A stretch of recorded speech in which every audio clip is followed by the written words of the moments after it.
नमस्कार विद्यार्थियों। राजनीति विज्ञान के अंतर्गत कुछ एक संस्थाएं ऐसी हैं जिनका उद्भव नकारात्मक रूप में हुआ, किंतु बाद में उन्हें सकारात्मक दृष्टि से देखा गया। ऐसी ही कुछ संस्थाओं में हम दबाव समूहों को भी सम्मिलित करते हैं। वास्तव में दबाव समूहों को इनके उद्भव के दौर में नकारात्मक दृष्टि से ही नहीं देखा गया, अपितु इन्हें लोकतंत्र के लिए खतरा माना गया था। किंतु धीरे धीरे जब दबाव समूहों की उपयोगिता और महत्व स्पष्ट हुआ, तो अनुभव हुआ कि दबाव समूह लोकतंत्र के लिए एक तरह से प्रभावकारी और सहयोगी माध्यम है तथा यह लोकतंत्र के विकास में सकारात्मक भूमिका निभाते हैं। तो आज हम एक बार फिर से राजनीति विज्ञान की एक नई संस्था दबाव समूह के बारे में बात करेंगे।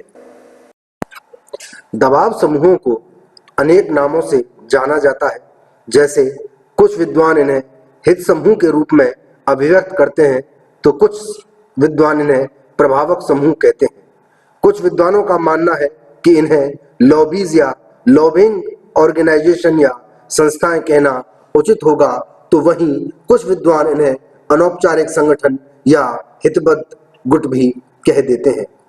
यद्यपि दबाव समूहों को अनेक नामों से जाना जाता है, किंतु इनके लक्षणों के बारे में एक मत यह है कि ये संस्थाएं ऐसी होती हैं जिनके सदस्य सक्रिय रूप से राजनीतिक कार्यप्रणाली या राजनीतिक व्यवस्था में भाग नहीं लेते, किंतु अपने हितबद्ध सदस्यों के हितों की रक्षा के लिए ये उस राजनीतिक व्यवस्था के अंतर्गत अप्रत्यक्ष रूप से भागीदारी करते हैं। दबाव समूह मतदाताओं को तो प्रभावित नहीं करते, किंतु अप्रत्यक्ष रूप से राजनीतिक व्यवस्था पर प्रभाव अवश्य डालते हैं। ये दबाव समूह कोई राजनीतिक संगठन नहीं होते, न ही ये राजनीतिक दलों की भांति कार्य करते हैं, तथा ये अब चुनावों के अंतर्गत अपने प्रत्याशी भी खड़ा नहीं करते हैं। विभिन्न राजनीतिक विद्वानों जैसे Earl Latham, Myron Weiner, Alan Ball, Odegard आदि ने दबाव समूहों को परिभाषित करने का प्रयास किया है, किंतु यदि दबाव समूहों को एक विद्वान की परिभाषा में समझना समीचीन हो, तो वह मायरन वीनर है।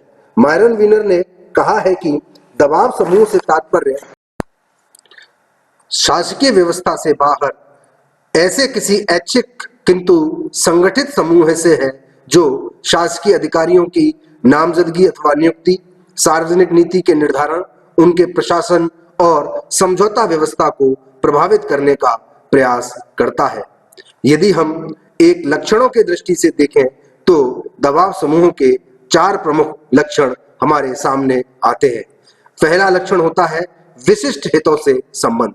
किसी भी दबाव समूह का संबंध विशिष्ट हितों से होता है। किसी एक दबाव समूह के कुछ विशिष्ट हित या लक्ष्य होते हैं जिनकी प्राप्ति के लिए वे सदैव प्रयासरत रहते हैं।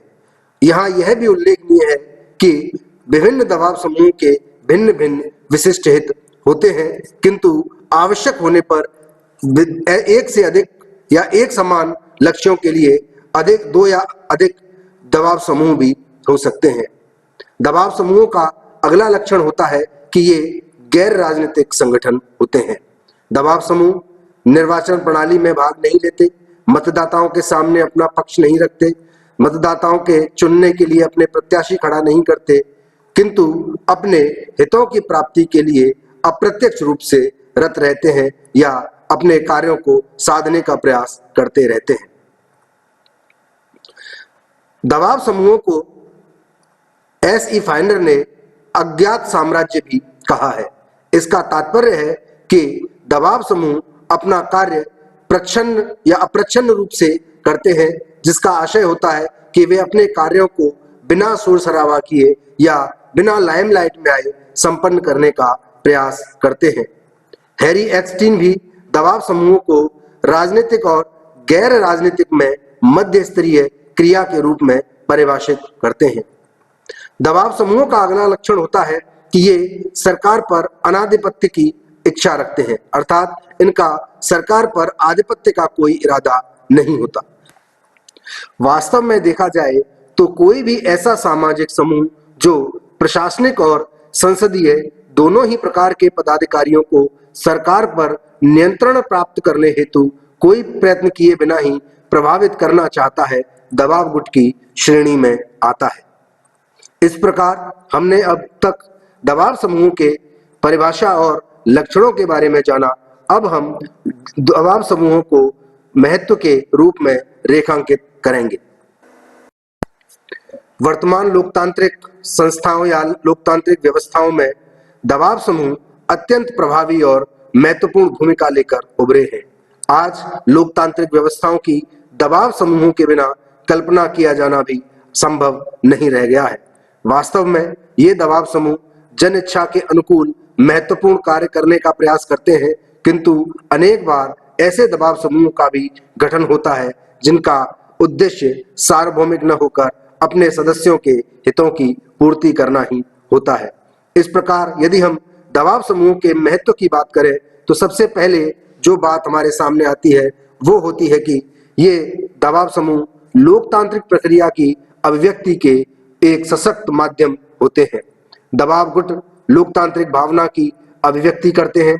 लोकतंत्र की सफलता के लिए लोकमत तैयार करना आवश्यक है और इस भूमिका को ये दबाव समूह भली भांति निभाते हैं। जनता तक सरकार की नीतियों और उसके कार्यक्रमों के बारे में सही और गलत जानकारी प्रस्तुत करने का कार्य ये दबाव समूह करते हैं और जब यह जानकारी सही होती है तो लोकमत का निर्माण करती है।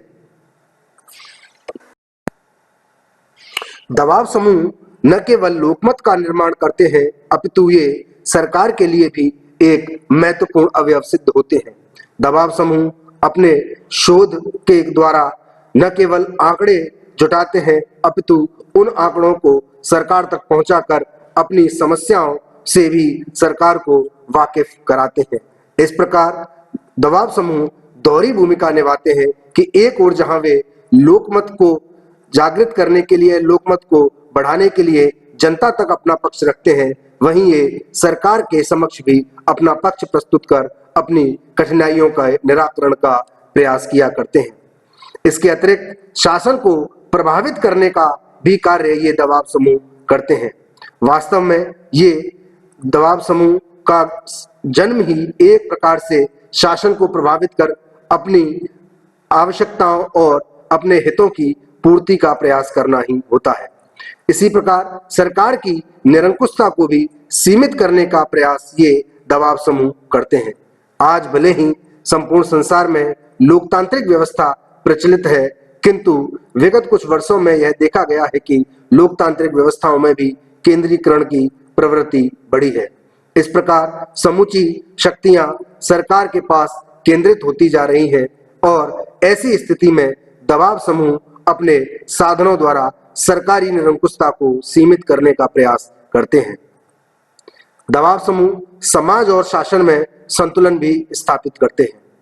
चूंकि दबाव समूहों का जन्म समाज और समुदाय में उत्पन्न हुई समस्याओं के निराकरण के प्रभाव स्वरूप या के प्रतिक्रिया स्वरूप ही होता है, अतः अपरिहार्य है कि ये समाज की समस्याओं से सरकार को परिचित कराएं।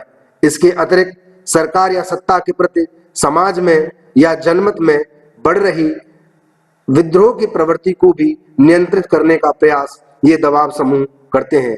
इस प्रकार ये दबाव समूह द्विवाही प्रक्रिया के रूप में सरकार या सत्ता की बात को समाज या जनता तक पहुंचाते हैं, जबकि जनमत या समाज की बात को सरकार तक पहुंचाकर एक तरह से अग्निशमन का कार्य करते हैं। और दबाव समूह की यह संतुलनकारी प्रवृत्ति ही लोकतंत्र के लिए एक संजीवनी बूटी का कार्य करती है। दबाव समूह व्यक्ति और सरकार के मध्य संचार का साधन होते हैं।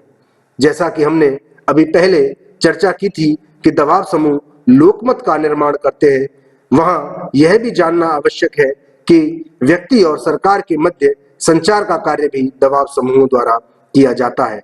रॉडी नामक विद्वान के अनुसार निर्वाचित नेता दबाव समूहों के माध्यम से अपने निर्वाचकों की इच्छाओं और आकांक्षाओं का पता लगा लेते हैं, अतः इन्हें गैर सरकारी संचार सूत्र कहा जा सकता है। दबाव समूह विधानमंडल के पीछे के विधानमंडल का कार्य करते हैं। दबाव समूह विधि निर्माण में विधायकों की सहायता करते हैं। अपनी विशेषज्ञता तथा जागरूकता के कारण ये गुट विधि निर्मात्री समितियों के सदस्यों को आवश्यक परामर्श देते हैं।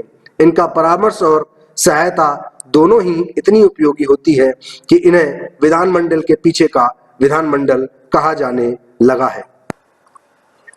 प्राय यह देखा गया है कि दबाव समूहों को राजनीतिक दलों के पर्याय के रूप में समझ लिया जाता है और यह माना जाता है कि दबाव समूह भी वही कार्य करते हैं जो राजनीतिक दल करते हैं। वास्तव में यह कहना सही नहीं है और दबाव समूहों एवं राजनीतिक दलों में न केवल प्रकृति का अपितु संगठन और कार्य का भी अंतर होता है। अनेक विद्वानों ने दबाव समूहों और राजनीतिक दलों के मध्य अंतर को रेखांकित किया है। ऐसे विद्वानों में प्रोफेसर हरमन फाइनर, बर्नी तथा प्रोफेसर न्यूमैन प्रमुख हैं। इन विद्वानों ने यह अंतर स्पष्ट करने का प्रयास किया कि दबाव समूह और राजनीतिक दल दोनों पृथक पृथक संस्थाएं हैं और राजनीति विज्ञान के अंतर्गत इन्हें पृथक पृथक रूप से ही अध्ययन किया जाना चाहिए। अनेक विद्वानों की विभिन्न परिभाषाओं के आधार पर यह स्पष्ट किया जा सकता है कि दबाव समूह और राजनीतिक दल दोनों ही पृथक पृथक हैं। वास्तव में दबाव समूहों और राजनीतिक दलों में कुछ अंतर हैं जिनके बारे में हम यहाँ आगे विस्तार से चर्चा करेंगे। सबसे पहला अंतर जो दबाव समूहों और राजनीतिक दलों में होता है वो है यह है कि राजनीतिक दल जहाँ चुनाव में भाग लेते हैं वहीं दबाव समूह चुनाव में भाग नहीं लेते। राजनीतिक दलों का मुख्य कार्य चुनाव में अपने प्रत्याशी खड़े कर सत्ता प्राप्त करना होता है तथा इस हेतु वे निरंतर प्रयासरत रहते हैं। दबाव समूह भी यद्यपि निरंतर अपने लक्ष्य की प्राप्ति के लिए रत रहते हैं किंतु वास्तव में वे चुनावों में भाग नहीं लेते। यद्यपि वे विभिन्न प्रकार से इन राजनीतिक दलों की सहायता करते हैं किंतु प्रत्यक्ष रूप से या अपने प्रतीक के रूप में, सिंबल के रूप में किसी भी प्रत्याशी को चुनाव में खड़ा नहीं करते। ये दबाव समूह राजनीतिक दलों को चंदा देते हैं, उनके प्रत्याशियों की मदद करते हैं, उनके लिए अन्य आवश्यक भौतिक तथा सामान्य जानकारियां भी उपलब्ध करवाते हैं। इस प्रकार राजनीतिक दल दबाव समूहों पर आश्रित तो हैं किंतु दबाव समूह राजनीतिक दलों की भांति चुनाव नहीं लड़ते। दूसरा जो अंतर राजनीतिक दल और दबाव समूहों के मध्य होता है वह यह है कि राजनीतिक दलों का संगठन विस्तृत होता है जबकि दबाव समूह छोटे होते हैं। प्राय राजनीतिक दल अपना संगठन इस प्रकार तैयार करते हैं कि वे जनता के अधिकांश भाग तक अपने आप को पहुंचा सकें किंतु दबाव समूहों के कार्य करने की प्रकृति यह होती है कि वे छोटे पैमाने पर कार्य करना चाहते हैं तथा बहुत कम सदस्यों को अपने संगठन की सदस्यता प्रदान करते हैं। दबाव समूह इस प्रकार सीमित रहकर अधिक केंद्रीकृत शक्ति के साथ अपना कार्य कर पाते हैं। राजनीतिक दलों का उद्देश्य जहां विस्तृत होता है वहीं दबाव समूहों का उद्देश्य बड़ा ही संकीर्ण होता है।